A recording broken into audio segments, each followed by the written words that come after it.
그런 곳인데 성의 크기는 약 2만 제곱미터, 바깥 벽은 두께가 약 1.8m, 높이가 5.2m, 안쪽 벽과의 공간이 약 4.6m 이렇게 만들어져 있으니까 여간한 공격 가지고는 이 성을 함락시키기가 어렵게 만들어져 있었던 것입니다.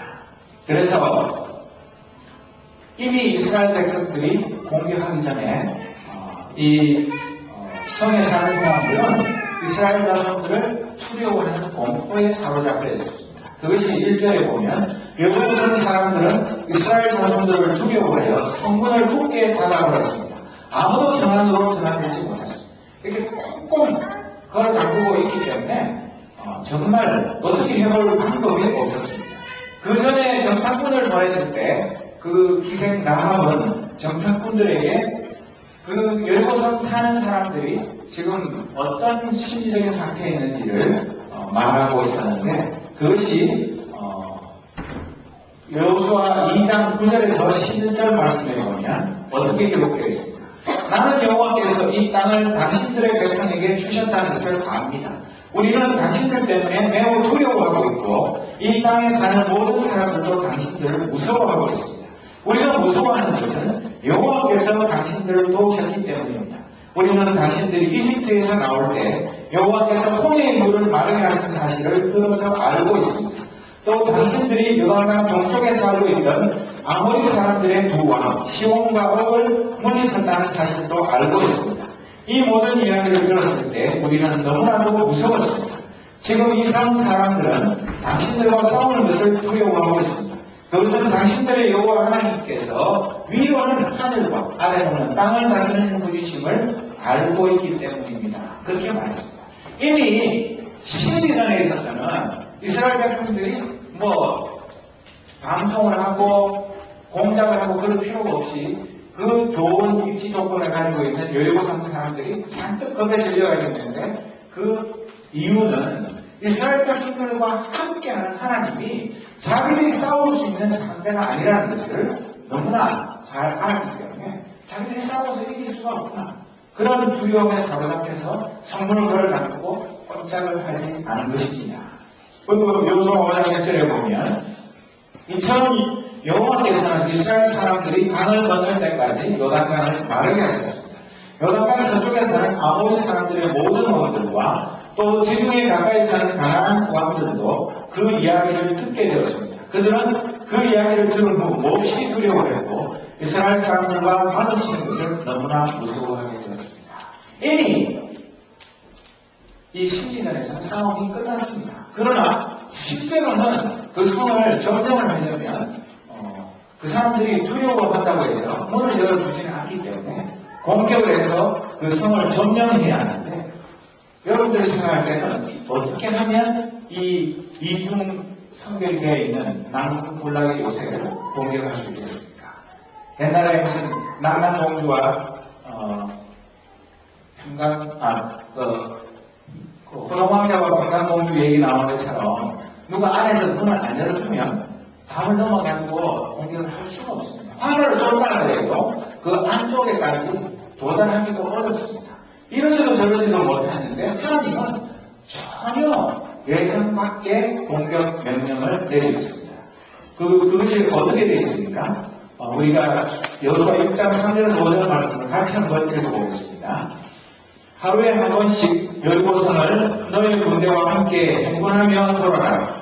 그 일을 6일 동안 하여라. 제사장 7명에게 수량의 뿔로 만든 나팔을 가지고 언약궤 앞에서 행군하라고 말하여라. 7일째 되는 날에는 성을 7바퀴 돌며 제사장들에게 나팔을 불라고 말하여라. 제사장들이 한번 길게 나팔을 불면 백성들에게 나팔 소리를 듣고 크게 고함을 치라고 말하여라. 그러면 여리고의 성들이 무너질 것이다. 그때 백성들은 곧장 앞으로 쳐들어간다. 이해되십니까? 이렇게 하면 어떻게 생각하는 것입니까? 아니, 도대체 하루에 한 번씩 그 성 주위를 언약궤 맨 제사장이 있고 제사장들이 7명이 그 나팔을 한 번씩 불고 백성들은 그 길을 졸졸졸졸 따라서 한 바퀴 돌고 다음 날도 한 바퀴 돌고 엿새 동안 매일 그냥 한 바퀴씩 돌면서 나팔만 불고 7째 되는 날은 7바퀴를 돌고 재난들이 나타날 때 일제히 큰 고함을 지르면 그 성이 무너질 것이다. 뭐 하는 얘기입니까? 이게 뭐 전략적으로 전술적으로 그렇게 한다고 해서 성이 무너진다는 무슨 과학적인 증거나 뭐가 있습니까? 만약에 이스라엘 백성들이 아니고 여기 있는 우리 식구들이 그 자리에 있었는데 하나님이 여호수아를 통해서 이런 명령을 내렸으면 내가 뒤를 절로 따라가면서 틀림없이 무너질 거야. 하나님이 무너진다고 그랬으니까 뭐 우리가 하루에 한 번씩 돌다가 7째 날 7번 돌다가 포함 지으면 무너질 거야. 그런 믿음을 가지고 우리가 그 행진에 동참했겠습니다. 아마도 모세 시대에 이스라엘 백성들을 그랬습니다. 따랐습니다. 아니 이게 말이 돼요? 어떻게 이런 황당한 이건 전략이라고 그렇게 해가지고 성이 왜 무너진단 말이에요? 안 무너지면 어떡할 건데? 그리고 적들이 기습 공격을 하면 우리는 그 돌다가 무슨 꼴을 당할지 모르는데 왜 이런 어이없는 공격 명령을 내리시고 하고 불평하고 원망하고 따졌을 텐데 이 이스라엘 백성들은 요단강을 믿음으로 건너고 하나님과 할례의 그 언약을 재확인했고 또 이 전쟁에는 하나님께서 전쟁의 주관자이신 것을 확인했기 때문에 아무 의심이나 두려움 없이 그 명령대로 순종하였습니다. 그래서 이 이스라엘 백성들은 정말 이 황당한 짝이 없는 하나님의 명령대로 순종했습니다. 하나도 어김없이 그대로 따랐습니다. 그런데 여러분들 놀랍게도 얼마 전에 이 성서 고고학자들이 아까 본 여리고 성에 대한 고고학적인 발굴을 해서 그 증거를 보기 전까지는 이 이야기가 거짓말이다. 성경에 나오는 얘기는 동화에 불과하다. 그렇게 말했는데 가르스탱과 캐년이라는 두 성서 고고학자가 그 곳을 답사하고 난 다음에 그들의 결론은 지진이 일어나서 그 성벽이 무너졌다. 그렇게 주장합니다. 또 스티브 볼드만이라는 사람은 원래는 이쪽 전공이 아닌데 자기 전공은 레디에이션 그런 그 전공인데 펄스 티어리를 가지고 쓴 논문을 보니까 여리고 성벽이 무너진 까닭은 나팔 소리와 공항 소리 때문이 아니라 이스라엘 사람들의 행진하는 발자국 소리 때문에 무너졌다. 그것을 과학적으로 논문을 써서 증명을 했습니다. 왜? 그 이스라엘 백성들이 엄청난 사람들이 하루에 한 바퀴씩 돌고 마지막 날에 7번 돌고 할 때에 그 엄청난 발자국 그 진동 때문에 그 위에 있던 벽들이 그 진동에 의해서 충분히 무너질 수 있다는 것을 과학적으로 증명을 했는데 사실은 아직까지도 우리가 어떻게 해서 이 여리고성이 무너졌는지에 대해서 정확한 과학적인 진실을 알지 못하고 몇몇 사람들이 지진설 또는 이런 그 펄스 티어리 이런 걸 가지고 자기 이론이 옳다고 말하지만 우리가 믿는 것은 하나님이 지진을 이용했든 아니면 그 진동을 이용했든 간에 분명히 약속하신 대로 7째 날 마지막 나팔을 불고 고함을 질렀을 때에 그 성벽이 틀림없이 무너졌다면 그것은 변함이 없는 진리인 것입니다. 그리고 이스라엘 백성들이 활을 쏘고 뭐 기습 공격을 하고 그런 아무런 군사적인 공격을 하지 않고 피 한 방울 흘리지 않고 이 남문불락의 여리고성을 점령하게 된 것 그것 또한 성경이 가르치는 것이고 역사적인 진실인 것입니다. 그래서 우리는 이 이스라엘 백성들이 여리고성을 어떻게 함락시켰는가 거기에 대해서 정확한 답변은 그들의 믿음, 그 여리고성을 무너뜨렸다는 것입니다. 우리가 성경의 다른 한 가지 예를 찾아보면 아람 왕 군대 사령관이었던 문득병장 나아만은 자기가 문득병에 걸렸는데 자기 집에 있는 여종이 자기네 나라에 이스라엘에 가면 아주 신령한 하나님의 선지자가 있는데 그분한테 가서 병을 고쳐달라고 부탁을 하면 분명히 고쳐주실 것이다. 그 말을 듣고 지푸라기라도 잡는 심정으로 그 엘리사 선지자에게 가서 자기 병을 고쳐달라고 부탁했을 때 엘리사 선지자는 뭐라고 말했습니까? 나오지도 않고 종을 시켜가지고 저 요단강에 가서 7번 씻으시오. 그 말밖에 안 했는데 화가 나서 자기네 나라로 돌아가려고 그러다가 이혼되기까지 왔는데 그보다 더 어려운 걸 주문해고 갈 건데 한번 7번에 씻어보고 안 나오면 할 수 없고 나오면 얼마나 좋은 겁니까? 그래서 그 요단강에 가서 씻었을 때 어떻게 됐습니까? 그의 그 문둥병이 거짓말같이 깨끗이 나 그런 사실이 성경의 에라기하 5장에 기록되어 있습니다.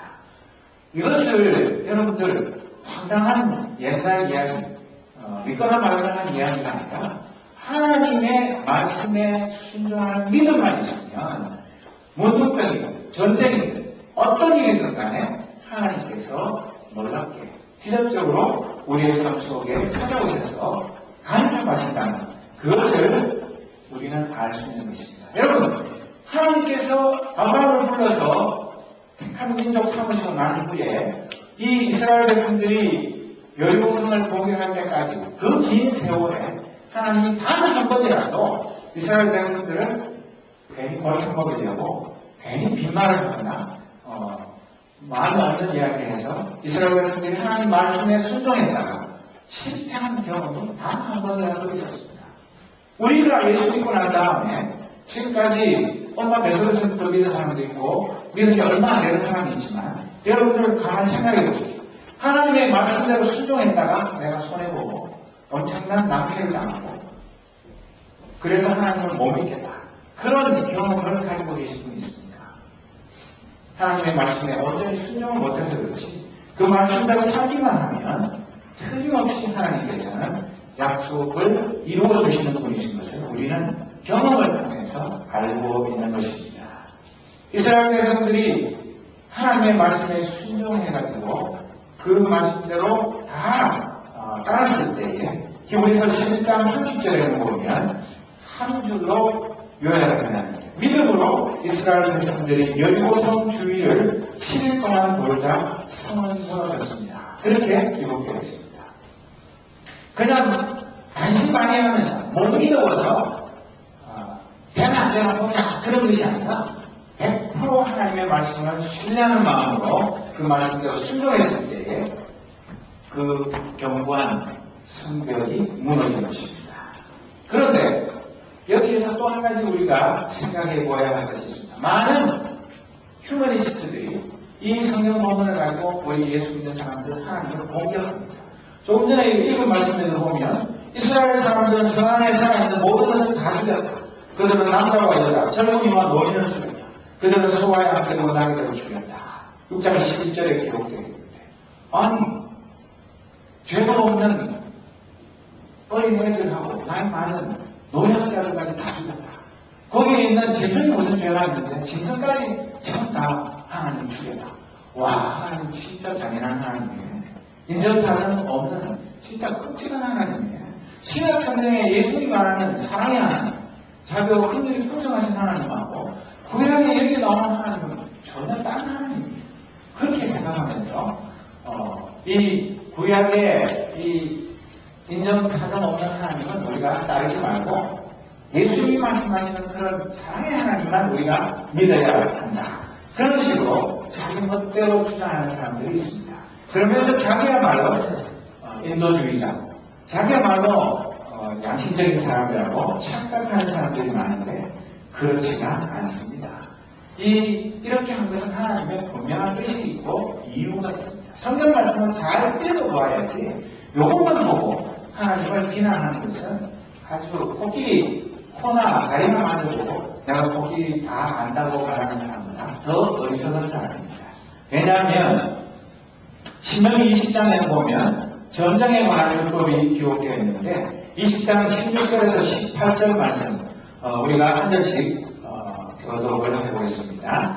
그러나 여러분의 하나님 여호와께서 여러분에게 주시는 땅의 성들에 대해서는 그 어느 것도 살려두지 마시오. 17절 같이 있습니다.